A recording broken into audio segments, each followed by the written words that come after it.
ICC ने आज हफ्तावार ranking जारी कर दी है, जिसमें पाकिस्तान क्रिकेट टीम के कप्तान बाबर आजम की टॉप पोजीशन गैर महफूज होती हुई दिखाई दे रही है।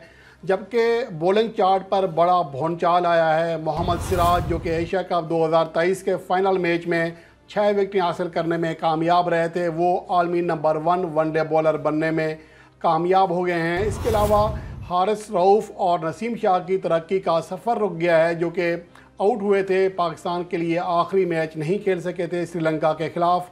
इसके अलावा बाबर आजम को 5 पॉइंट की कटौती का सामना करना पड़ा। शुभमन गिल को बांग्लादेश के खिलाफ सेंचुरी और फाइनल मैच में 27 रन की नाकाबिल शिकस्त इनिंग्स खेलने पर एक ज़्यादा पॉइंट्स मिले हैं, लगभग 50 से ज़्यादा हैं। तो अब जो फ़र्क है कितना रह गया है, और इसके अलावा जो पाकिस्तान के खिलाड़ी हैं गुज़श्ता हफ्ते के मुकाबले में उनकी नई जारी होने वाली जो रैंकिंग है उस पर कितना बड़ा फ़र्क पड़ा है, ये तमाम चीज़ें आप जान सकेंगे इस रिपोर्ट में। और इस रिपोर्ट का हम आगाज़ करते हैं बैटिंग रैंकिंग में, जहां पर पाकिस्तान क्रिकेट टीम के कप्तान बाबर आजम बदस्तूर पहले नंबर पर मौजूद हैं, लेकिन उनका आलमी नंबर 2 शुभमन गिल के साथ जो फासला है वो 104 पॉइंट से कम होकर अब सिर्फ 43 पॉइंट बाकी रह गया है, जो कि जिससे आप इससे अंदाज़ा लगा सकते हैं या कह सकते हैं कि बाबर आजम की जो टॉप पोजीशन है वो पहले से किसी हद तक गैर महफूज हो गई है। क्योंकि अब आगे 22 सितंबर से इंडिया और ऑस्ट्रेलिया के दरमियान 3 वनडे मैचेस की सीरीज़ शुरू हो रही है।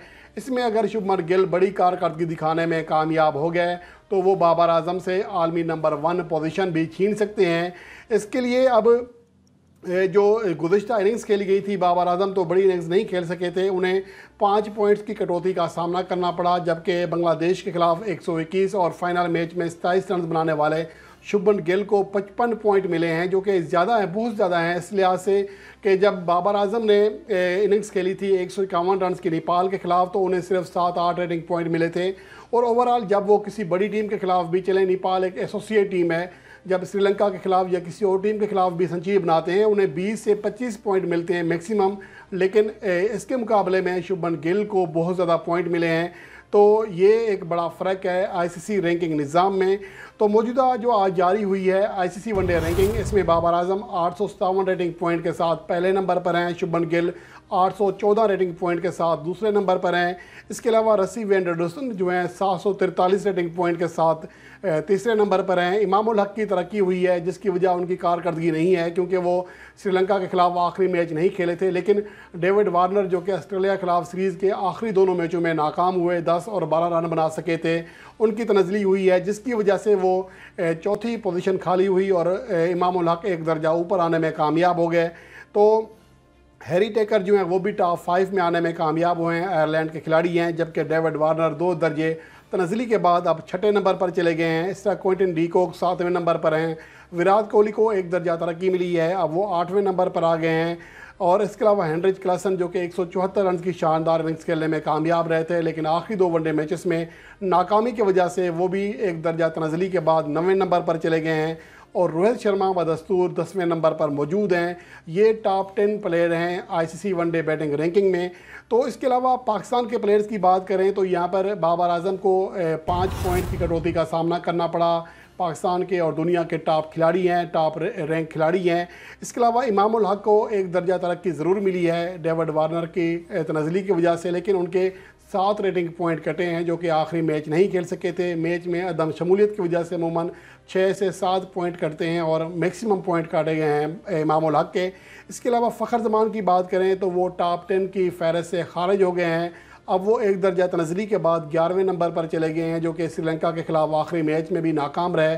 13 रेटिंग पॉइंट कम हो गए हैं। और एशिया कप 2023 के आगाज़ से पहले वो टॉप 5 बल्लेबाजों में शामिल थे, लेकिन अब वो टॉप 10 से भी खारिज हो गए हैं, जो कि उनकी आउट ऑफ फॉर्म होने का नतीजा है।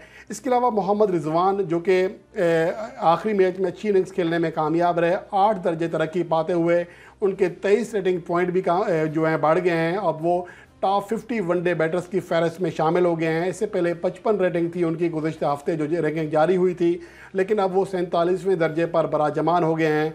इसके अलावा इफ्तिखार अहमद जो हैं टॉप 100 वनडे बैटर्स की फहरिस्त में शामिल हो गए हैं। उनकी एंट्री हुई है 433 रेटिंग पॉइंट के साथ। अब उनकी जो नई रैंकिंग है वो 98 है। تو یہ پاکستان کے پلیئرز کی رینکنگ اپڈیٹ ہے. یہی کھلاڑی ہیں 5 جو کہ موجودہ وقت میں ٹاپ 100 میں شامل ہیں. حارث سہیل ضرور ہیں 74ویں نمبر پر، لیکن موجودہ وقت میں وہ پاکستان ٹیم کا حصہ نہیں ہیں. تو یہ بیٹنگ رینکنگ کے حوالے سے ہے پاکستان کے بیٹرز کی. اب بولرز کی بات کر لیتے ہیں. تو یہاں پر محمد سراج نے بہت بڑی چھلانگ لگائی ہے، جو کہ 90 نمبر سے اب ٹاپ پوزیشن پر آ گئے ہیں. ان کی کارکردگی جو ہے جو آخری فائنل میچ تھا ایشیا کپ 2023 کا، اس کے مرہون منت یہ ترقی پانے میں کامیاب رہے. 694 ریٹنگ پوائنٹ کے ساتھ اب وہ پہلے نمبر پر ہیں ICC one day bowling ranking میں. اس کے علاوہ جوش ہیزل ووڈ ایک درجہ تنزلی کے بعد اب دوسرے نمبر پر چلے گئے ہیں. 678 ریٹنگ پوائنٹ ہے ان کے پاس. ٹرینٹ بولٹ کو بھی ایک درجہ تنزلی کا سامنا کرنا پڑا، وہ تیسرے نمبر پر چلے گئے ہیں. البتہ مجیب الرحمان چوتھے نمبر پر براجمان ہے. راشد خان 5ویں نمبر پر. مچل اسٹارک ایک درجہ تنزلی کے بعد 6ٹھے نمبر پر چلے گئے ہیں. نیوزی لینڈ کے میٹ ہنڈری ایک درجہ ترقی پانے کے بعد 7ویں نمبر پر آ گئے ہیں، جس کی وجہ سے ایڈم زمپا کو ایک درجہ تنزلی کا سامنا کرنا پڑا. 8ویں نمبر پر چلے گئے.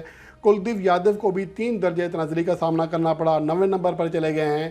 جبکہ پاکستان کے شاہین شاہ آفریدی بدستور 10ویں نمبر پر موجود ہیں اور ٹاپ 10 میں ابھی ان کی موجودگی برقرار ہے. اس کے علاوہ اگر پاکستان کے بولرز کی بات کریں، جیسا کہ میں نے ابھی کہا کہ شاہین آفریدی پاکستان کے ٹاپ رینک بولر ہیں ون ڈے فارمیٹ کے، اور 3 ان کے پوائنٹ کم ہوئے ہیں، لیکن اس کے باوجود ان کی 10ویں پوزیشن برقرار ہے اور وہ ٹاپ 10 میں موجود ہیں. اس کے علاوہ ہارس ٹروف جو کہ انفٹ ہونے کی وجہ سے سری لنکا کے خلاف میچ نہیں کھیل سکے تھے، ان کے 6 پوائنٹ کم ہو گئے ہیں، جس کی وجہ سے 2 درجے انہیں تنزلی کا سامنا کرنا پڑا. اب وہ 21 سے 23ویں نمبر پر چلے گئے ہیں. ان کا ٹاپ 20 بولرز کی فہرست میں شامل ہونے کی جو توقع تھی، جو امید تھی، وہ ختم اس لیے ہوئی کہ آخری میچ وہ نہیں کھیل سکے. اس کے علاوہ محمد نواز کی بات کریں تو ان کی 49ویں جو پوزیشن ہے برقرار ہے. البتہ ان کے جو ریٹنگ ہے اس میں 12 پوائنٹس کا اضافہ ہو گیا ہے. شاداب خان جو کہ آؤٹ آف فارم ہیں بولنگ اعتبار سے 2 درجہ تنزلی کے بعد 97 نمبر پر چلے گئے ہیں. 1 پوائنٹ بھی ان کا کم ہو گیا ہے ICC one day bowling ranking میں. جبکہ نسیم شاہ جو کہ آخری میچ کھیلنے کے علاوہ اب وہ ان کی ورلڈ کپ 2023 میں شرکت بھی مشکوک ہے، وہ انہیں 3 درجہ تنزلی کا سامنا کرنا پڑا، جو کہ سری لنکا کے خلاف نہیں کھیلے تھے. 5 پوائنٹ بھی ان کے کم ہو گئے ہیں. اب وہ 60ویں نمبر پر چلے گئے ہیں. اس سے پہلے 57 نمبر پر ان کی رینکنگ تھی. محمد وسیم جونیئر کو بھی 6 درجہ تنزلی کا سامنا کرنا پڑا اور 12 ریٹنگ پوائنٹ ان کے کم ہو گئے ہیں، جس کی وجہ سے اب ان کی جو نئی رینکنگ ہے وہ 89 ہو گئی ہے. تو یہ ان کی بڑی تنزلی ہوئی ہے. اگر بولنگ آل راؤنڈرز کی بات کریں تو مجموعی طور پر ٹاپ 10 میں صرف ایک تبدیلی آئی ہے. ہاردک پانڈیا ایک درجہ ترقی کے بعد 6ٹھے نمبر پر آ گئے ہیں، جبکہ ذیشان مقصود جن کا تعلق عمان سے ہے وہ 7ویں نمبر پر چلے گئے ہیں. All rounder one day ranking میں شکیب الحسن بدستور پہلے نمبر پر ہیں، محمد نبی دوسرے، سکندر رضا تیسرے، راشد خان چوتھے، اسد والا 5ویں، ہاردک پانڈیا 6ٹھے نمبر پر آ گئے ہیں، ذیشان مقصود 7ویں نمبر پر چلے گئے ہیں، مہدی حسن 8ویں نمبر پر، مچل سیٹنر 9ویں اور کرس ووکس 10ویں نمبر پر ہیں. اگر پاکستان کے آل راؤنڈرز کی بات کریں تو یہاں پر شاداب خان 13ویں نمبر پر ہیں، 2 درجہ جو ہے ترقی شو کی گئی ہے. مچل لیسک جن کا تعلق اسکاٹ لینڈ سے ہے وہ بھی 1 درجہ ترقی پانے کے بعد 11ویں نمبر پر آ گئے ہیں. البتہ ولید وسارنگا جو کہ نہیں کھیل رہے، انفٹ تھے، ایشیا کپ نہیں کھیل سکے تھے، وہ 1 درجہ تنزلی کے بعد 12ویں نمبر پر چلے گئے ہیں. اور معین علی 2 درجہ ترقی کے بعد اب 14ویں نمبر پر ہیں. تو یہ صورتحال ہے آل راؤنڈر رینکنگ کی. تو اس میں آپ نے دیکھا کہ بہت ساری چینجنگز آئی ہیں. البتہ اگر ٹیموں کی رینکنگ کی بات کریں، وہ پہلے ہی بتا چکا ہوں کہ Pakistan team one day format میں بدستور پہلے نمبر پر ہے، لیکن پہلے نمبر پر برقرار رہنے کے لیے انہیں آسٹریلیا کی مدد کی درکار ہے، تاکہ اگر وہ بھارت کو اگر 2-1 کے مارجن سے ہرانے میں کامیاب ہو گئے تبھی پاکستان کی ٹاپ پوزیشن برقرار رہے گی. وگرنہ اگر آسٹریلوی ٹیم نے 3-0 سے یہ سیریز جیتی یا پھر بھارتی ٹیم نے یہ سیریز 2-1 کے مارجن سے جیتی تو پھر پاکستان کی ٹاپ پوزیشن جو ہے وہ غیر محفوظ ہو جائے گی، بلکہ ختم ہو جائے گی، اور انڈیا یا پھر آسٹریلوی ٹیم جو ہے ٹاپ پوزیشن پر براجمان ہو جائے گی.